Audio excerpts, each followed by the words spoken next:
So my name's Travis Baker. I'm from Griffith University up in Brisbane at the Centre for Quantum Dynamics. My work is on loss-tolerant steering inequalities. So steering is a quantum phenomenon where two parties that are spatially separated can have an entangled state, and by making measurements on one part of the entangled state, the other is steered to ensembles of different states. So just like a Bell experiment, there are loopholes that come about when we try to do this in the lab.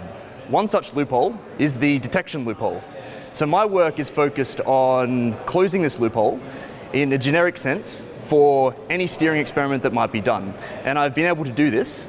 I come up with a numerically efficient way for computing the efficiencies that are required to violate a loss-tolerant steering inequality.